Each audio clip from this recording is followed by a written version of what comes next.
Hello and welcome, friends, to this very special event in the 77th Independence Day week of India, a week where we bring you the Freedom Idea of India debate, being brought to you on India Today television in partnership with India's international movement to unite nations. And we are here at the Bhavan's Auditorium in front of a wonderful young audience in Mumbai with two eminent guests who I want to introduce in a moment. Please give a loud round of applause to Jayant Sinha, Bharatiya Janata Party, Member of Parliament, former minister, and an extremely distinguished parliamentarian.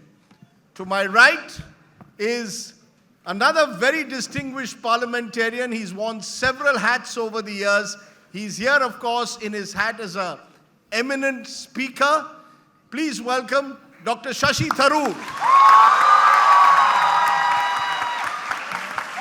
Thiruvananthapuram MP of the Congress Party. So, two of the finest speakers that we have in Parliament, and we hope that they will illuminate us on their idea of India for this young audience that has assembled here. Please give yourselves a big hand, ladies and gentlemen.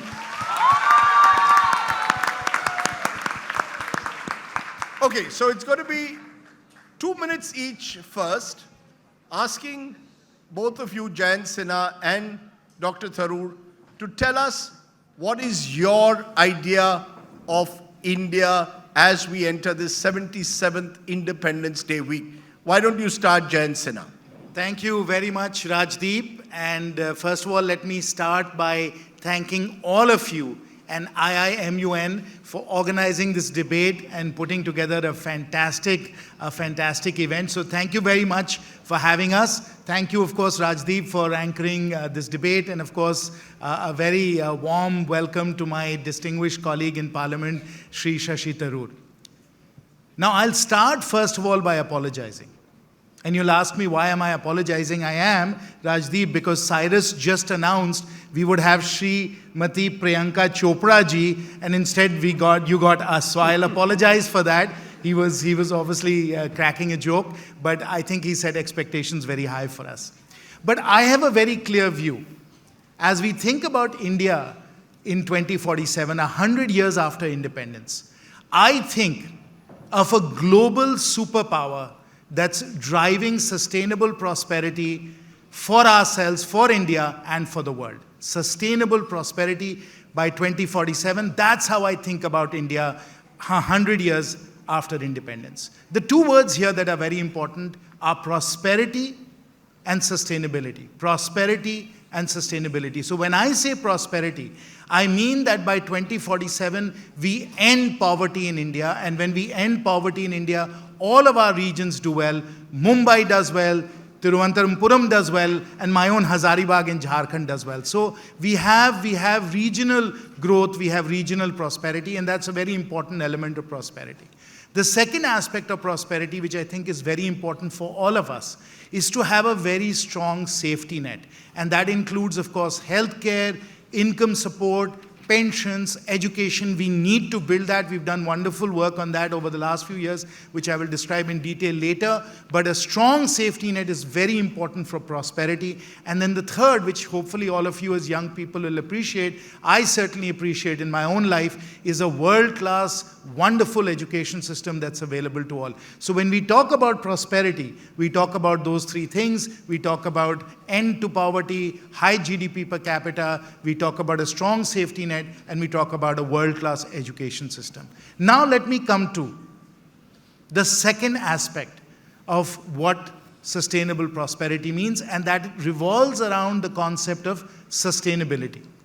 For us to genuinely have sustainable prosperity, it has to be based on the foundation of a rock-solid constitutional democracy. A rock-solid constitutional democracy, that is the foundation for sustainability.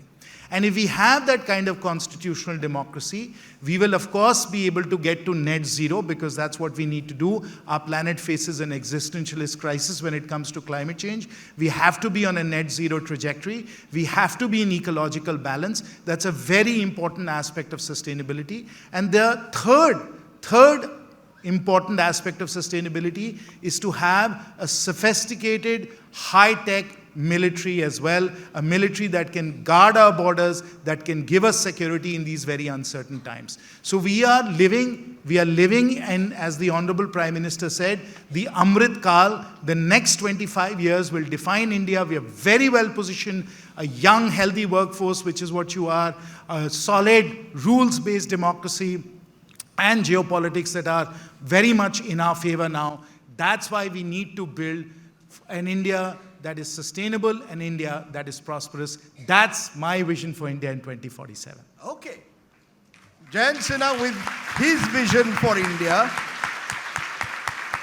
Dr. Shashi Tharoor, 2047, your idea and vision for India. Jayant Sinha says we are entering Amrit Kal. Respond. Well, look, I mean, I just hope we stay out of Andhakal, but that's another matter. I do say that I don't disagree with anything Jayant has said in terms of his vision for the future, but my idea of India starts at the basics, which is the idea of an inclusive country. You remember when partition happened in 1947, we didn't divide on ideology. It wasn't communists on one side and capitalists on another, like the North and South Vietnam or North and South Korea or East and West Germany. It wasn't geography either. It wasn't North on one side and South on another.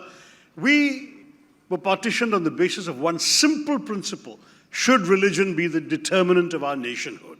And those who said, yes, our religion defines our nationhood, they went off and created another country called Pakistan. And those who remained in India, which included all our great freedom fighters, Mahatma Gandhi, Jawaharlal Nehru, Maulana Azad, Dr. Ambedkar, you name them all, they all said, no, we have struggled for everybody, and we will create and build and sustain a country for everybody. And so in that process, they wrote a constitution for an inclusive India. An India where it doesn't matter, what language you speak, what religion you profess or don't, what your color of your skin is, which part of the country you're from. It shouldn't matter, because it doesn't. You all have the same rights under the Indian Constitution. That's the idea of India that really matters to me, that we may have differences of caste, of creed, of color, of culture, of cuisine, of costume and custom, and maybe even consonant and conviction, but we still rally around a consensus. And that consensus is on the simple democratic idea that in a large, diverse country like ours, you don't really need to agree all the time, so long as you will agree on the ground rules of how you will disagree.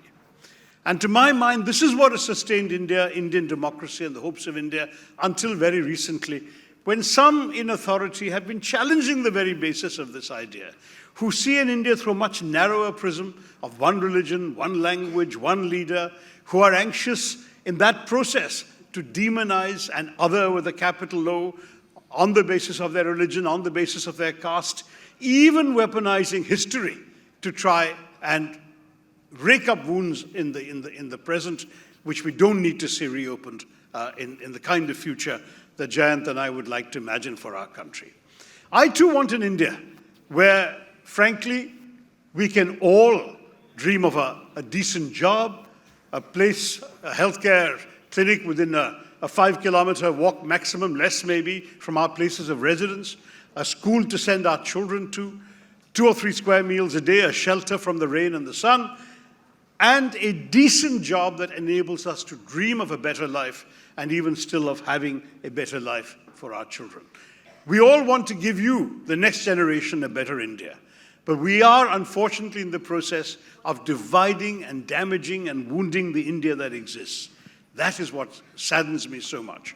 Everything Jayant said is fine. I think we really need to use a modern metaphor, we need to concentrate both on the hardware of development, the ports, the roads, the airports, the highways, the railways, all of that, and also the software of development, which is the people, the education system, sanitation, healthcare, and above all, invest in all our people being together. To do that, we must focus on what unites us, not what divides us. If we can dream the same dreams together with our eyes open, we can take India into a glorious 2047. Thank you very much.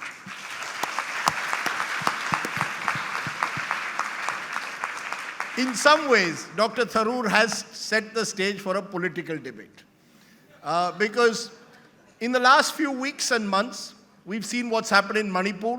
You were debating this in the no confidence motion in Parliament.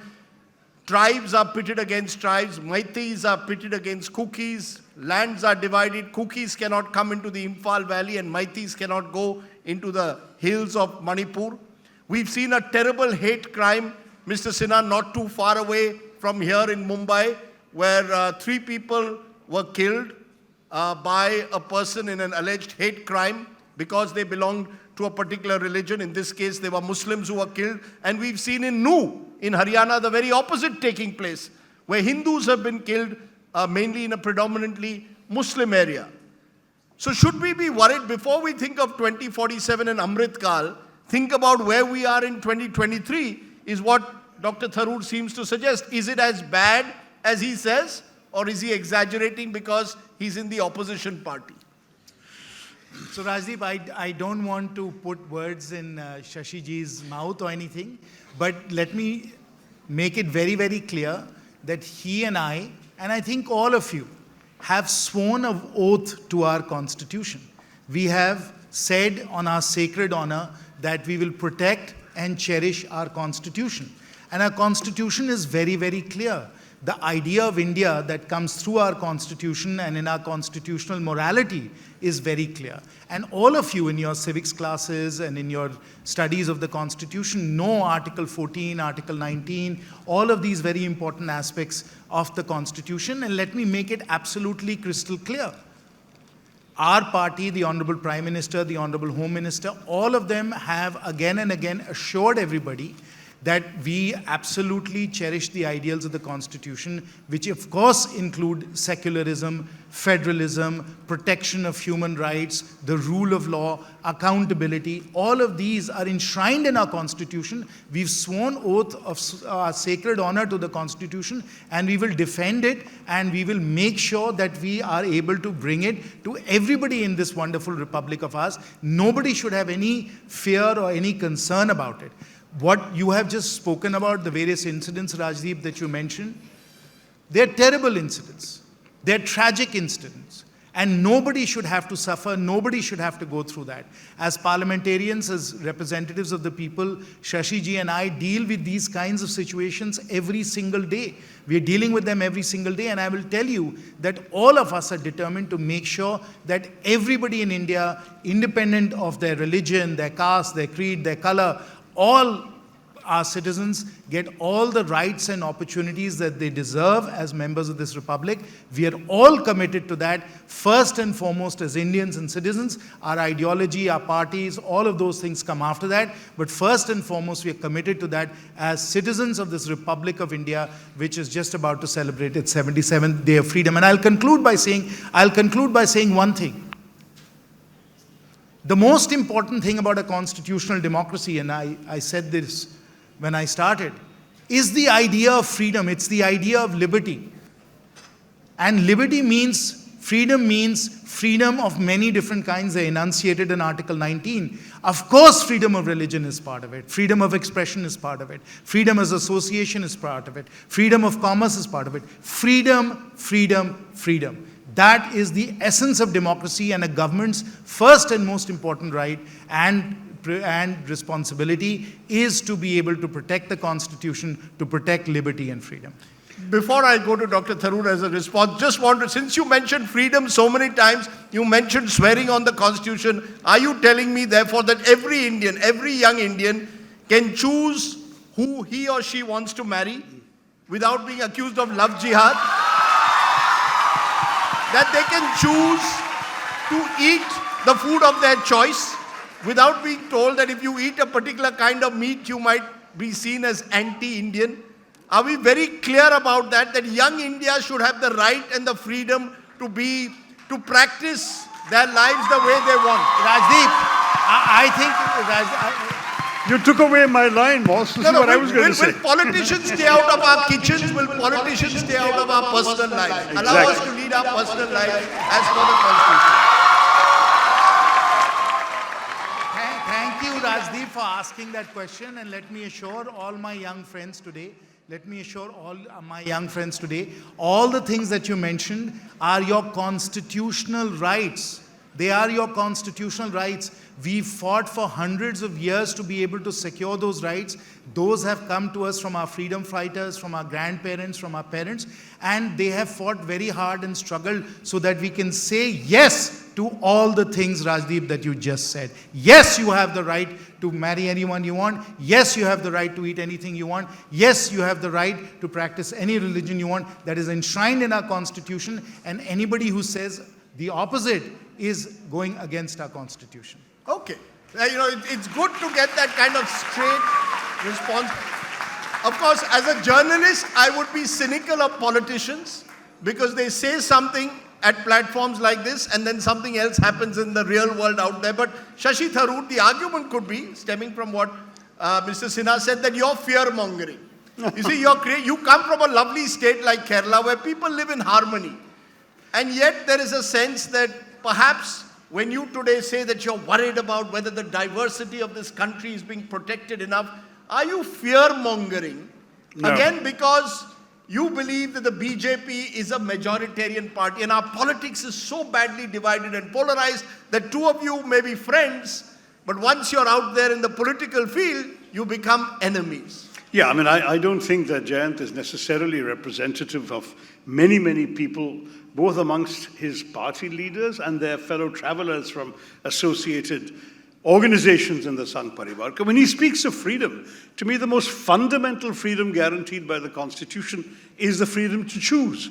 To choose, of course, your own political representation, your own political destiny, but also to choose where you want to live in this country, who you want to love and how you want to love, what you want to eat, how you want to dress, where you want to work. These are all fundamental freedoms which very many people, not from my side of the political divide, but from another side, have chosen to try and abridge. I want to keep the government out of the bedroom. I want to keep the government out of the kitchen. I want to keep government away from the dining table. But that's not, unfortunately, what we've seen from many people associated with the ruling party. And this remains a very fundamental challenge because there are a whole bunch of people who are feeling othered. Sadly, I'm not fear-mongering. I am reflecting what I hear every day from families saying we're going to send our kids abroad and we hope they never come back. I've had let me name it, a very prominent Muslim television anchor with a Hindu husband told me almost in tears that her 7-year-old son playing downstairs in his building was told, my parents say I can't play with you because you're a Muslim. What has our country come to? This is not fear-mongering. This is shame awakening. This is not India. We can't afford to be like this. We absolutely must once again restore the values that Jayant is rightly celebrating and applauding, and I also celebrate and applaud. We have to create a country which is really an India for every Indian, irrespective of their background, their faith, or anything else.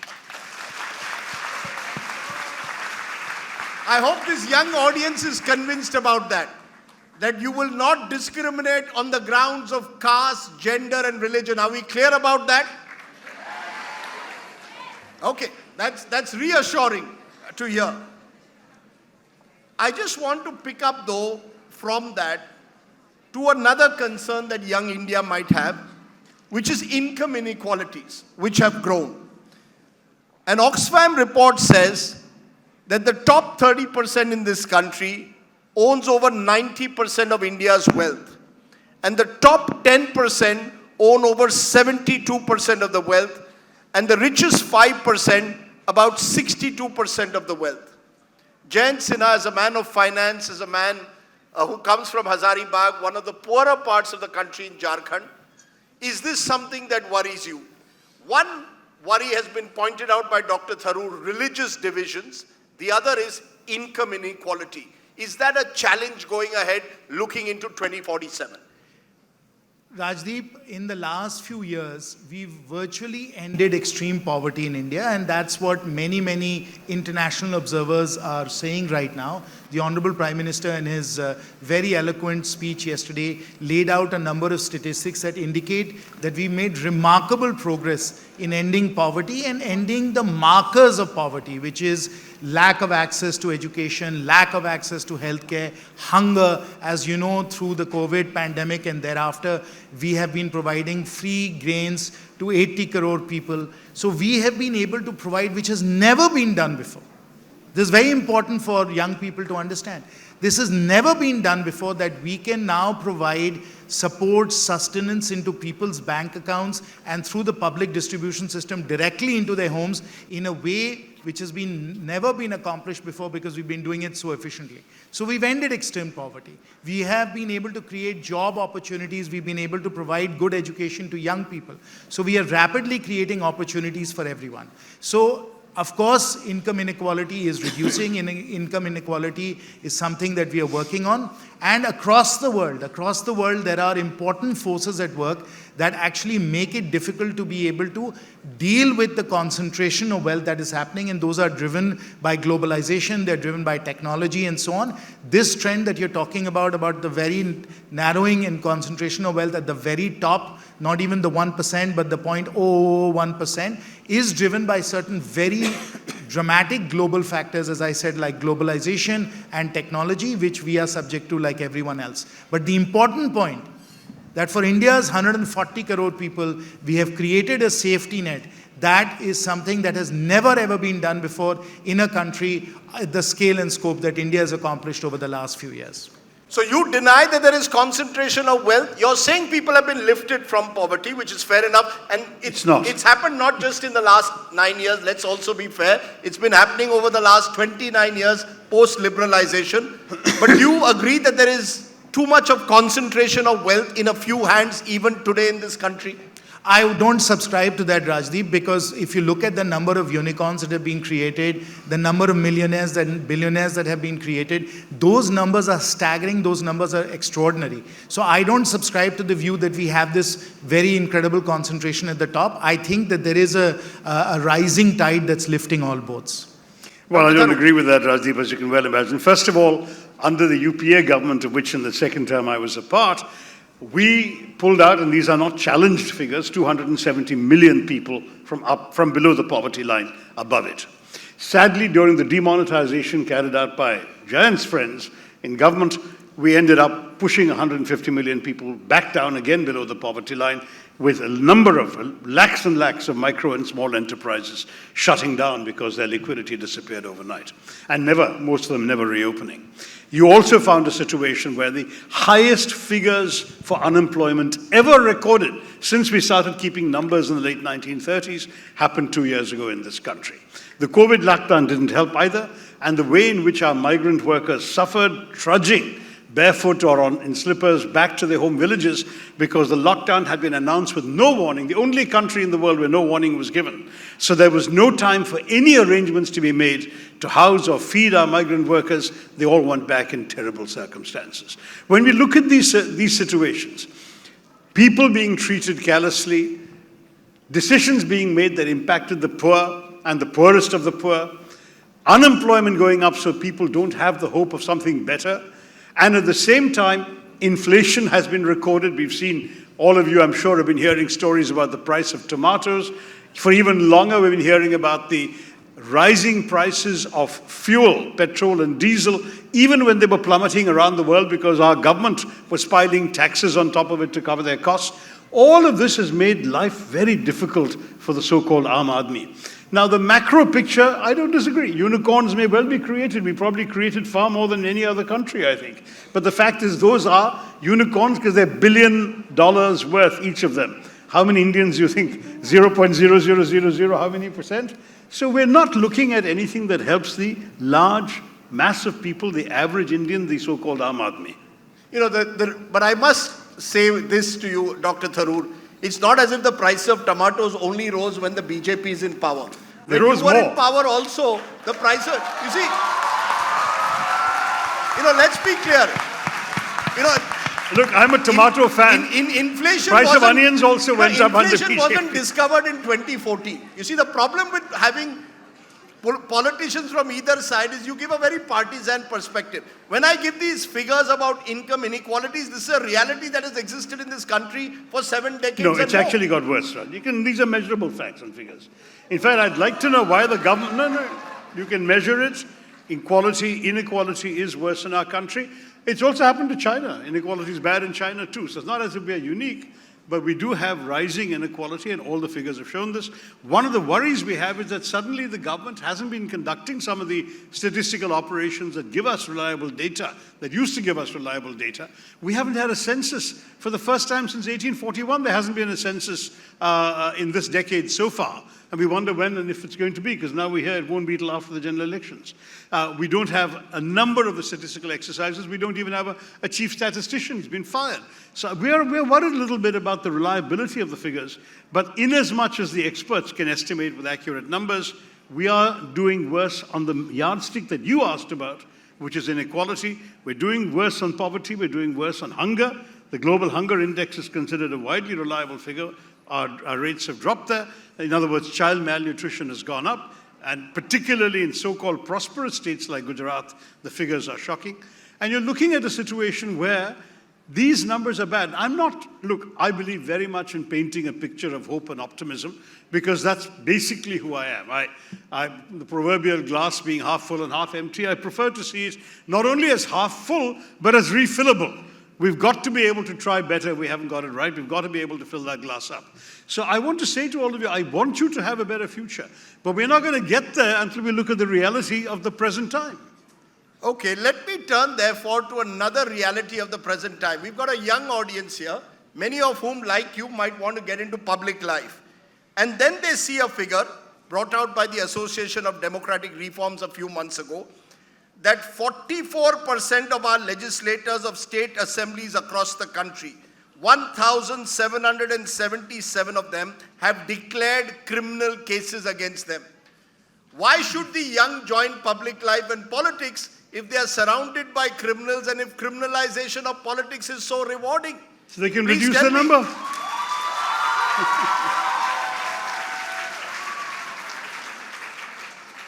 So I don't think Shashi ji and I look like criminals, do we? No, you don't, but you're surrounded by them. There are people around you who seem to benefit. Rajdeep, let me just explain that number a little bit. Because I myself, and I'm sure Shashi ji has been also similarly afflicted. What happens is that when you have a government, for example, that is from an opposing party, that government makes it very difficult for you to do what you would ordinarily want to do in a democracy, that is, do processions, demonstrations, strikes, and so on.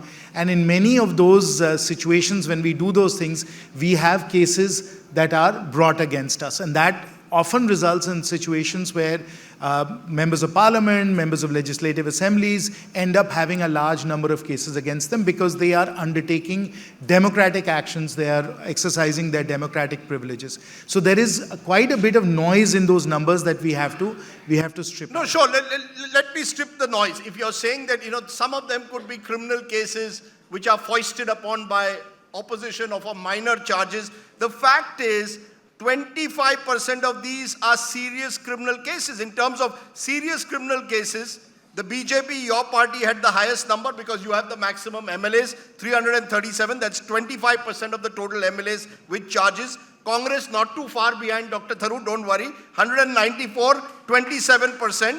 Trinamool Congress was 77, 34%. These are serious criminal cases. Some of them even have charges, rape, murder, among others. Why should any young person join politics if A, there's criminalization, and let me add to that, money politics. The ADR report points out increasingly you need to be a crorepati several times over to contest elections, and your assets seem to multiply the moment you're in government. So I want to understand, why should the young then join politics? So Rajdeep, the answer to that question is, come on in. We need young people like you who are idealistic, who are motivated, who are energetic to join politics, to bring a different look to politicians. And if we have people like you, if people are committed to serving the nation, people are willing to work for our fellow citizens, we can change some of these facts, we can change some of these statistics. The fact is, we really need good people to be in public service. We need more good people to come and join. It's very, very hard.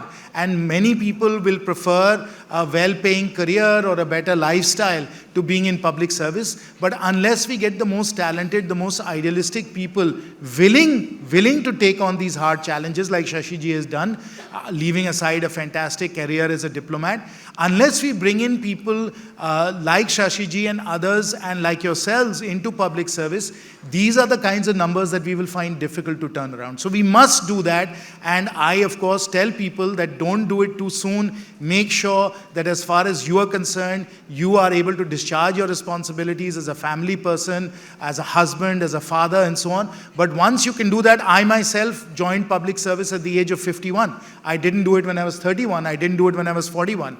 I did it when I was 51 years old, and I felt that I had been able to look after my family, and then I could come and serve the nation. So what you're saying is you've got to be financially secure before you enter public life, otherwise you will make money through politics. Yeah. All I'm saying is, Rajdeep, you know, you have to couple, along with idealism, you have to couple that with being practical. Okay. Being practical, and if you do that, yes, you can make a very big difference. Dr. Tharoor, do you really think it's possible, given the entry barriers that are there for lots of young idealistic people who may want to contribute in public life, but look around them and see, sadly, people with possible criminal backgrounds who made their money illegally entering public life and being rewarded for it? True, but you can also see the giants of this world who've given up very, very well-paid careers, international lifestyle to come into politics also. So there are models you can look at that are different from the criminals and the thugs, and unfortunately, those will be there as long as people are prepared to vote for them. No, but that's precisely are why. the two of you exceptions and not the rule? Perhaps, but then we need more exceptions. Then the rule will change if there are enough exceptions. I just want to say one more thing. You know, I've sometimes met kids your age, usually those just coming out of high school, and sometimes they say to me, "Sir, we are not interested in politics." And you know what I tell them? Well, I'm sorry, because politics is interested in you. If you are not interested in politics, you're abdicating that field to others who are the ones going to take the decisions that will affect your lives, that will decide what possibilities you have for your future study, whether you can go outside your state or go abroad, whether you can even afford to go to college. It's those people who are making decisions that will tell you what choices you have available to you in life, what are the things you can and cannot do, as we've discovered a little earlier in this conversation. It's those people who will expand your realm of possibilities or narrow it and constrain it. You, therefore, need to be interested in politics, so the kinds of people and attitudes and values you like come into politics and get enough victories that they can actually shape the policies that will do you good. That's why I feel, don't ever say I'm not interested in politics. You may not want to come full-time into politics, and I happen to agree with Jayant, because we both joined politics at the age of 51, except I did it a bit earlier. It's simply that unfortunately, all of us, when we are young, we're ready to take risks, we have the energy, we have the idealism, but very often we also have responsibilities around the corner, lurking with a sandbag to hit us on the head, and therefore, if we have to fulfill those responsibilities, first, we have to pay attention to the needs of that, and as Jayant said, that means taking care of your responsibilities, ensuring that when you come into politics, you aren't coming into it to see how much you can get out of it, but rather how much you can give to it. Now, he and I have come in the spirit of wanting to give, and we came in at a stage of our lives when we felt that we didn't need to grubbily take anybody's money under the table in order to meet our needs. And therefore, for us, it's all about the ideas, it's about the issues, it's debating certain principles. It's not about making money. And I would say to you, if you need to make money because you come from a humble background, do another profession, study hard, become a doctor, become a lawyer, become an accountant, be a banker, do whatever you can, make your money, and come into politics when you don't need anything from it. That's the kind of politician we need in this country. You know, I'm going to for a moment step back because this is a wonderful young audience of 60% of this country is under the age of 30 and we are getting younger by the year. So I'm going to give you a chance over the next 10 minutes to ask questions. There's a mic somewhere out there. So you just have to look at the mic. The young man there is already itching to ask a question. What's your name? Give your name and ask your question. Keep your question a short one. Yeah, go ahead. He flashed the mobile light first to show that he was out there. That's an intelligent way of attracting me. Hello. Okay, go ahead. What's your name? Yes, my name is Siddharth Mohanty, and I have two questions to ask, one to Dr. Tharoor and the other to Jayant Sinha. So let's start with the question to Mr. Sinha. In your arguments, you repeatedly highlighted the importance of respecting the Constitution as well as its provisions, which is also another way of saying to respect democracy. But at the same time, shouldn't it be worrying to our nation that India has been under a constant state of democratic backsliding since Narendra Modi was elected PM? I wouldn't agree with that at all. I would say that as the Honorable Prime Minister did on his first day of coming to Parliament, is that he bows before the temple of democracy and he said very clearly that the Constitution is my holy book. I know for a fact that all of our senior leaders are committed to democracy, they're committed to the Constitution, and those are the absolute principles that we always follow. But when you say that, and this is in response to something that Dr. Tharoor said, that he gave the example of a young Hindu-Muslim family who were planning to leave the country or were worried that their child was being asked about his or her religion in school. How would you react to that? You know, what would you tell that child? That there's a constitution of this country that Dr. Ambedkar gave us. Don't worry, you'll be okay. It's just a book. They want reality. These youngsters want you to walk the talk. You know, if these youngsters read about misuse of agencies, targeting of opponents, the fact that our institutions are seen to be compromised, how do you expect them to remain idealistic? Rajdeep, those are very good questions, and of course we are asked those questions every day in our constituencies with the people that we interact with. And let me assure everyone, you are protected by the Constitution, you are protected by us because we are committed to your freedom, to your liberty, and to your constitutional rights. So you're fully protected by us, and whether it is our state governments or whether it is our national government, we have always honestly and truthfully followed the Constitution. And for those that believe that the Constitution is not being protected, it's being violated in any way, the Supreme Court has a very powerful instrument that you can use, which is a public interest litigation. As far as the constitutional rights are concerned that you have, any time you believe your fundamental human rights are being violated, you can go directly to the Supreme Court and file a PIL to that regard. Okay. What's your question to Dr. Tharoor? Yes, for my second question, to point out something in both of your arguments, you praised one of the provisions of the Constitution which allows according to you, to allow the people to choose who and whom they wish to marry. However, as we all know, the Supreme versus Union case earlier this year did not release a proper verdict regarding the legalization of same-sex marriage.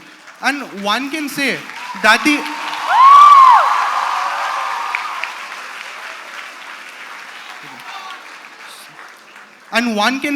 the influence of both parties, both BJP and Congress, influenced this. With BJP obviously doing their usual, it violates our religion, culture and traditions.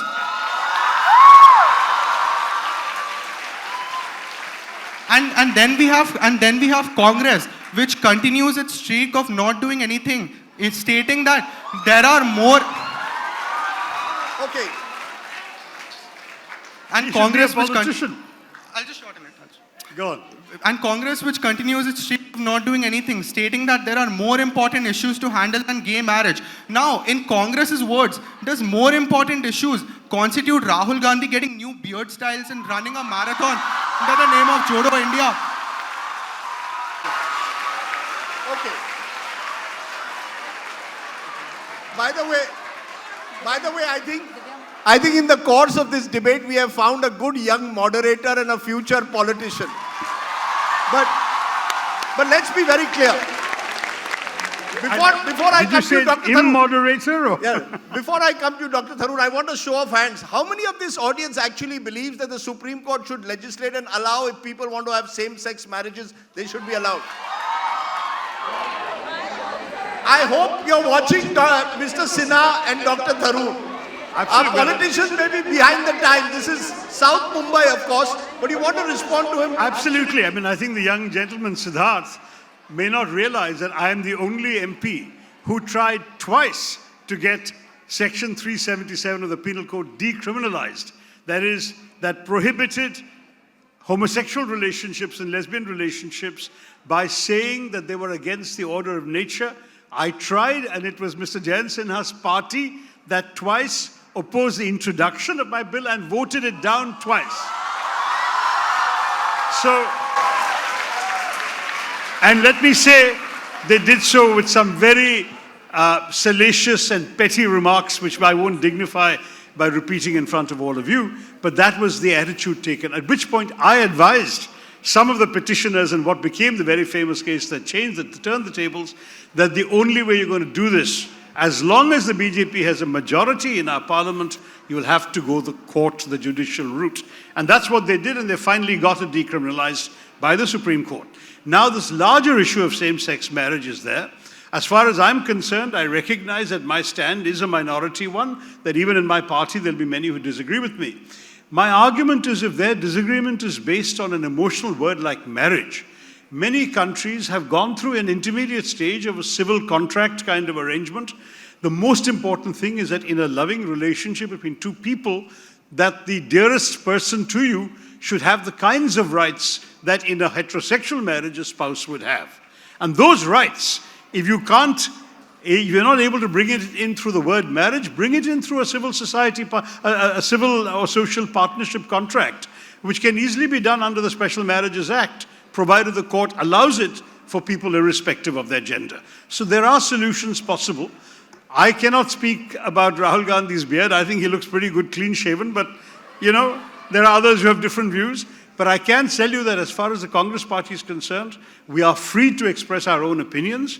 And even though there was no agreed party position on what I did it not just once, but twice in the House. And to this point, nobody ever said, why are you doing this from my party?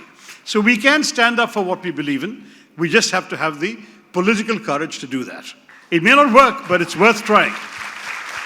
Good question. But before I move to the next question, let me just ask both of you.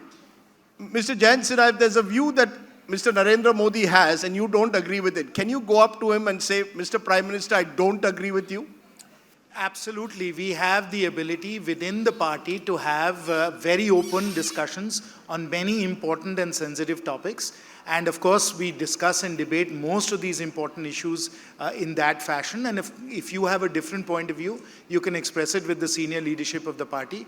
But once the party has an official line, then of course, we follow the official line. But within the party, of course, you have any number of opportunities to express your views. Is that an honest answer? Yes, absolutely. Or a politically correct answer? No, it's an absolutely honest answer. I myself have met with the senior leadership on many occasions and had long discussions on many important topics. Okay.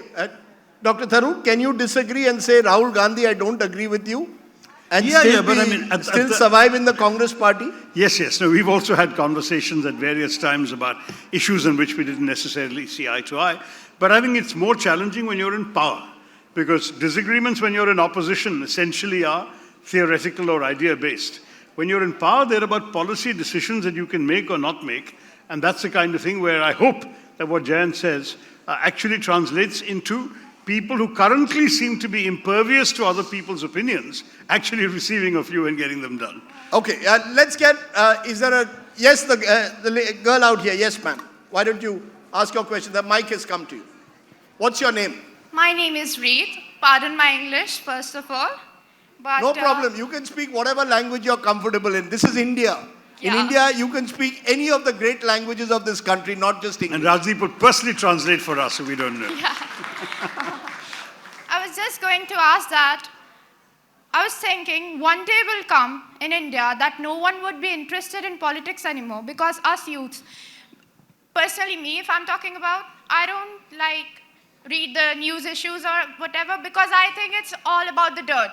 Politicians are all about to spread the religious dirt within our minds, like stand against the Muslims, because I think that BJP is one religion party. They all support Hindus. We all know that. And what do you think that if one day there will be no one to represent us in the constitution anymore? How many of, okay, taking off from what she said, how many of the people in this audience do not like politics anymore? Do not want to get involved in politics? That looks like an Wow, that's, you're ominous going to have number. to do a lot of convincing then toward these young people. They feel there's too much of religion, there's caste, there's money. They seem, this is young India, they're switching off. Right? They're switching off politics. How are you going to convince them? Mr. Sinha, what are you going to do to convince them to realize this vision of 2047? I am saying this to all my young friends here. We can't afford to have you switch out from politics. As Shashi ji correctly said, even if you're not interested in politics, politics is interested in you. And the issues that we have to deal with right now, the issues that are shaping the India of 2047. In 2047, Shashi and I will be two very old men at the end of our lives. But you will be in the prime of your lives. And the decisions that we make now, whether it's on climate change, whether it's on economic policies, whether it's on how to protect your constitutional rights, the matter that's in front of the Supreme Court, which is on same-sex marriage, for example, these are the issues and decisions that are going to shape your lives. And therefore, you need to get involved, you need to raise your voices, and you can't check out. If you check out, people will make decisions that you will not like, and that's why it's very important. Remember, it's very important for young people to recognize and remember this, and I will tell you, I myself, in 1984, as a 21-year-old, went through and dealt with the Sikh riots in India. I was a student in IIT Delhi then. We cannot escape these issues. That was an issue of tremendous violence, tremendous discrimination. We all got pulled into it. You will get pulled into it. We have no choice. We have to stay involved because we have to shape and build the India of our dreams and your dreams as well. That's right. Let me just add to that, Rajdeep, and I think, many families that were like the family I grew up in believe this too. They believe politics is a dirty game, it's full of unscrupulous people, these are not the kind of people we want to associate with, why do we want to have anything to do with it? I've given you already the concern that I had, that in the process, you are depriving yourselves of an opportunity to determine the quality of your political leaders and the direction of your politics. That if you don't take an interest, you will get leaders who either you don't like or who you're ashamed of even more than you are today, when at least some of us are trying to represent the causes you care about. The other thing that worries me is that what's the alternative to you? The reason I came into politics, and I dare say Jayant as well, is that in a democracy, politics is the only way of trying to influence the progress of your country. You come in because you want to serve and you want to shape policies and you want to shape the direction of your country. That's why you come into politics. If you didn't have democratic politics, if all of you who raised your hands were able to shut down the Indian political process you so detest, what's the alternative? You prefer a dictatorship? You prefer somebody telling you what to do without you having any way of expressing a counter opinion? The worry I have is that where people, as to use Jayant's phrase, check out from politics, the only alternative is to surrender their freedom to somebody who claims to have all the answers, whether it's a general in uniform, whether it's a politician in a jacket. Once you've got a dictatorship telling you what to do, that's the end of the freedoms that the founders of our country, the leaders of our freedom struggle, the authors of our Constitution gave us. So please don't check out, because this is truly a situation where there is no alternative. The alternative is unthinkable. Yes, the young man there in the bespectacled. Yes, ma'am. Yes, the young man. Go ahead. Namaste, sir. I'm Satvik. I would like to ask you that you stated a statement in which saying if you are not interested in politics, then politics is interested in you. And then after that it was that you will get ashamed leaders. Then how is the voting taking place with selecting the right leaders? for The voting takes place, of course, through the elections. Yes. And in the elections, your choices you get are the choices the major parties give you. Yes. So that's inevitable. But remember, there are various levels of elections. Here in Mumbai, as soon as you become 21, you'll be able to vote for your own local councillor, for example.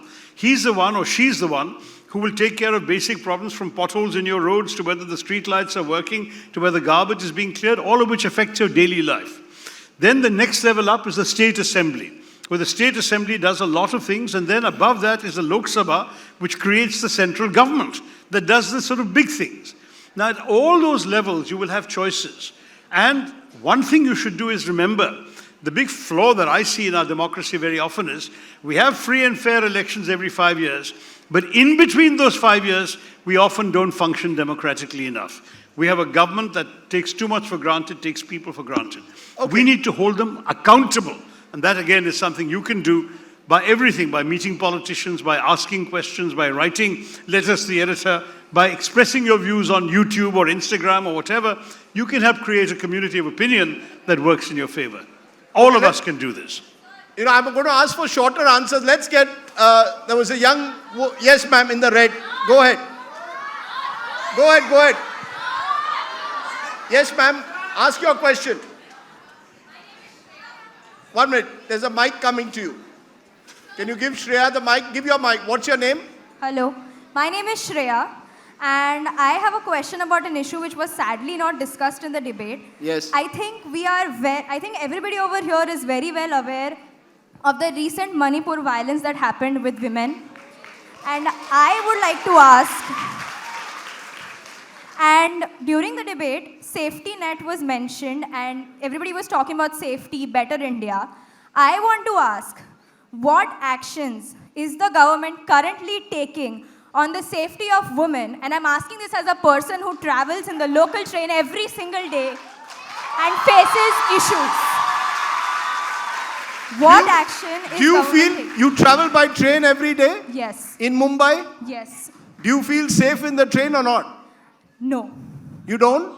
Because no matter where I am, no matter which section of the train I am, in the female first class or the men first class, actually it's like the general first class. That is where I travel. I come across people and I don't feel safe. I never feel safe in the train because I always have to be alert, as if I'm in a war or something like that. Okay. I always have to be alert and be careful about my surroundings and what's happening. So what's your around. question? My question is, what actions is the government taking so that us women and girls don't have to be so alert on the time like we're on the battlefield? Fair enough. Very, very good question. Very, very good question. Who wants to take it out of the two of I'm you? not for the government. He's going to defend his government. No. 1 minute, 1 minute. That was the You know, question. it's very interesting. This country has been ruled by you and you. But women are still feeling unsafe in 2023. Mr. Sinha. You are exactly right, Shreya, and it's a terrible tragedy that our mothers, sisters, daughters, everybody feels so unsafe in India, and particularly in northern India. I think it's a terrible, terrible tragedy. Shashi and I have lived around the world, and I can tell you the kind of oppression that women feel in India cannot be compared anywhere around the world. The physical violence, the kind of way in which women are treated, it is absolutely ghastly, and I'm completely and totally against that. Now, of course, there are many, many laws that have been passed in parliament, in legislative assemblies and so on to protect women. The Honorable Home Minister just introduced yesterday in parliament a complete revision of our criminal procedures, our penal code, etc. And as he correctly said, the first section deals with women and children because it's so important to give them safety and security. So we are passing the laws. Unfortunately, and this is where, again, as elected representatives representing millions of people in our constituencies, we have to be alert and vigilant. The laws are there. The police stations are there. We have to make sure that every woman, every lady, every person feels secure every step along their commute, along their travel. And that can only happen if local policing works well. So we have to work with our local police, we have to work with people in the thanas, we have to work with people on the patrols, and they have to absolutely be vigilant to make sure that all of our daughters and sisters and friends feel absolutely safe. And at the end of the day, it is our responsibility as men also to make sure that all of you are safe and protected at all times. Otherwise, it's a terrible tragedy for India. This is a shameful thing that we absolutely need to address. We need to educate our boys. Just a minute. I have in the audience Dr. Kiran Bedi. Dr. Bedi, you've been a trend-setting policewoman. I want the mic to be given to her. Tell us this. You know, this is a question being asked by young women today in Mumbai. Think about a young woman in any part of the country, perhaps even less protected. What is your message to the netas when young women feel unsafe in this country, even in a city like Mumbai? Can you all understand Hindi? Bilkul. Let's understand. Thank you. Thank you, Rajdeep. I think you know my answer. I've said this all the time in your debates. Every child is born where? Girl or a boy, where does he begin his grooming? Where does he begin his grooming? Is he born a criminal? He becomes a criminal. Why aren't women becoming criminals? Why are some of the boys becoming like that? Where is it beginning? The problem is, friends, in my mind, with humility, is parenting. Is the responsibility of the mothers and the fathers of their daughters and sons. Unless every family, every home doesn't take care of what they're bringing up, and then it comes back to the school. Two people are responsible for crimes against women, this primarily, where it's not getting stemmed. One is homes, where the girls are controlled and the boys are decontrolled. Girls are being restrained and being felt insecure कि बाहर नहीं जाना, और लड़के को कहना जब मर्जी आना रात को. ये तो नहीं है ना. लड़की के लिए रूल्स एक है. The one set of rules for girls. Problem, friends, therefore to be short and brief, because this is not, I'm not the panelist. But I'm very anguished. Anguish is it's a social responsibility. And social responsibility begins from homes. And also begins with social leaders, who are also the spokespersons. And it also begins with the media.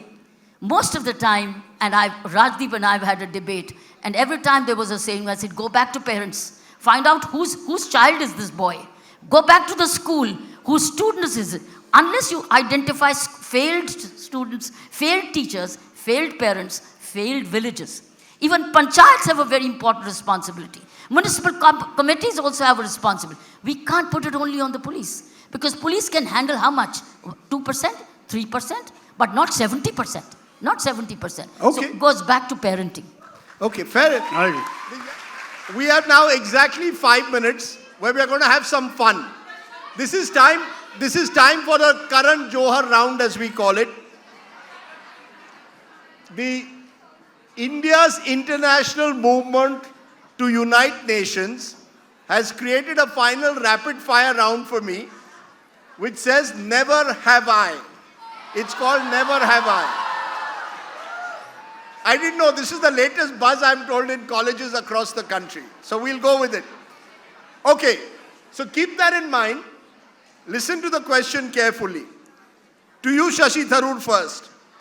Never have I ever regretted a statement I made during a political speech. I have regretted. You want to tell us what it was quickly? Too many to mention. I mean, you want the famous one? Cattle class, you want to talk about interlocutor. There are lots of things I've said which have been twisted out of all recognition. And I've realized the wisdom of Shakespeare's great line that the success of a joke or of a tale lies not in the tongue of the teller, but in the ear of the hearer. Shakespeare wrote that 500 years ago. So whatever your intentions are, what lays you low in politics is how the other person hears what you said and thinks what you meant. So I've learned that lesson the hard way. Jayant Sinha, have you ever regretted a statement you made during a political speech? I have many times, just like Shashi. It's an occupational hazard. You soon learn that silence is golden. Okay. Never have I ever watched a cricket match while Parliament is on. I have watched the cricket match, but only a bit of it. There haven't been that many test matches in the Firozshah Kotla in Delhi when Parliament is on. So I did sneak away to watch an India-Australia match 2013 during the budget session when something was coming up that I wasn't involved in. And rather than just sit in the audience listening, I went off to the ground and watched some cricket. So guilty, as charged. Never have I ever been mistaken for another public figure. I have. And one of the problems of having a name like Jayant, it sounds a lot like Yashwant. Sounds a lot like Yashwant. So you've been mistaken for your father? Well, many people interpose the names, yes. Okay. Shashi Tharoor, never have I ever used humor to diffuse a tense political situation. No, I have all the time, but the problem is it sometimes backfired on me. But yeah, I've tried to use humor as much as I can. This is a good one which both of you should answer. Jayant Sinha, never have I ever accidentally sent a text to the wrong person revealing something embarrassing. I have. Thankfully now I have focused only on WhatsApp. In WhatsApp you can delete the message after you sent it and you can delete it for everyone. I use it a lot, Rajdeep. Okay. Shashi Tharoor. I actually haven't, but that's maybe because I'm not sending as many WhatsApps as Jayant. I don't know. Okay. Shashi Tharoor, you have to answer this. Never have I ever tried to impress someone with my knowledge of Shakespearean vocabulary. I have not. Oh, come on. Never. You've never tried? Never tried. How is that possible? It just happens Because- naturally with him, Rajdeep. He doesn't have to try.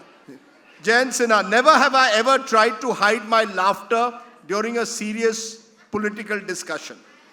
I have tried to hide it. Sadly, I must say that when you listen to a lot of the opposition speeches from the Treasury bench, you have to do this. I can tell you that the camera is usually focused on their side. And when their leaders are speaking, many of these BJP guys in the backbenches are either smiling and cracking jokes to each other or nodding off in boredom. So I wouldn't say that there aren't things to hide on their side. Shashi Tharoor, never have I ever had to Google a political term during a debate to understand its meaning.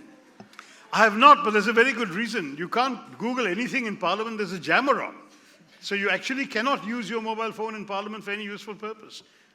Okay. He's exactly right. So you got to really think on your feet all the time. No Google to help you. No Google to help you, no internet, nothing on, you can't This even is a check question to fact. both of you. Never have I, Jayant Sinha, never have I ever had a wardrobe malfunction during a public appearance. Thankfully, I have not. Not yet. Shashi Tharoor, have you had? Thankfully, I have not either, but I've come perilously close a couple of times, especially when enthusiastic supporters try and hoist you in the shoulders and you're wearing a dhoti. It can be rather calamitous. Barely survived. To both of you, never have I ever forgotten someone's name right after they introduce themselves. I have a terrible memory for names, I will say. I often forget my children's names, so I am guilty of this. Or I exchange the names with each other. I don't Shashi think I'm Tharoor. that bad, but I have forgotten. And in politics, you know, one of the things is you meet an awful lot of people. And keeping all of them straight, especially when you meet a large number of them at the same time, can be a challenge. But it's one of the most essential skills. If any of you is great at remembering names, please come into politics. You'll have a major advantage. Next question. Never have I ever pretended to know a topic well during a discussion, but later realized I had no idea. I have many times, because in politics you're supposed to speak knowledgeably on many, many topics, many times of which you know very little. So you try and make it up as you go along. No, I have not, because I simply force myself to do the homework. So even if I didn't know much before I started speaking, I've already done the homework and come with some notes to equip me. But that's simply circumstances, you know. I mean, Jayant may have found himself in situations where he didn't have time to do that preparation. But I don't think, especially in the sacred halls of Parliament, that one can really afford to speak without some knowledge. Otherwise, the record is there and it can be deeply embarrassing if you display your ignorance. Never have I ever accidentally left my microphone on when I thought it was off. That sounds like a Rajdeep problem. Tell us. That's all, well, you're the one being asked the questions. Have you ever had that? I have not. I'm very careful about live mics. having seen many people get into trouble that way, Rajdeep. That's right. But also, I mean, frankly, most of us are in situations where you guys control the mics. So, we have to assume they're on. The media. My final question to both of you, never have I ever thought of quitting public life. I have, because it is very, very difficult and very, very arduous to make sure you meet everyone's expectations. But thankfully, the energy of people like yourselves, of young people, my own children, always gives me the strength and the courage to persevere, because I know I'm doing it for you to make a better world for you all.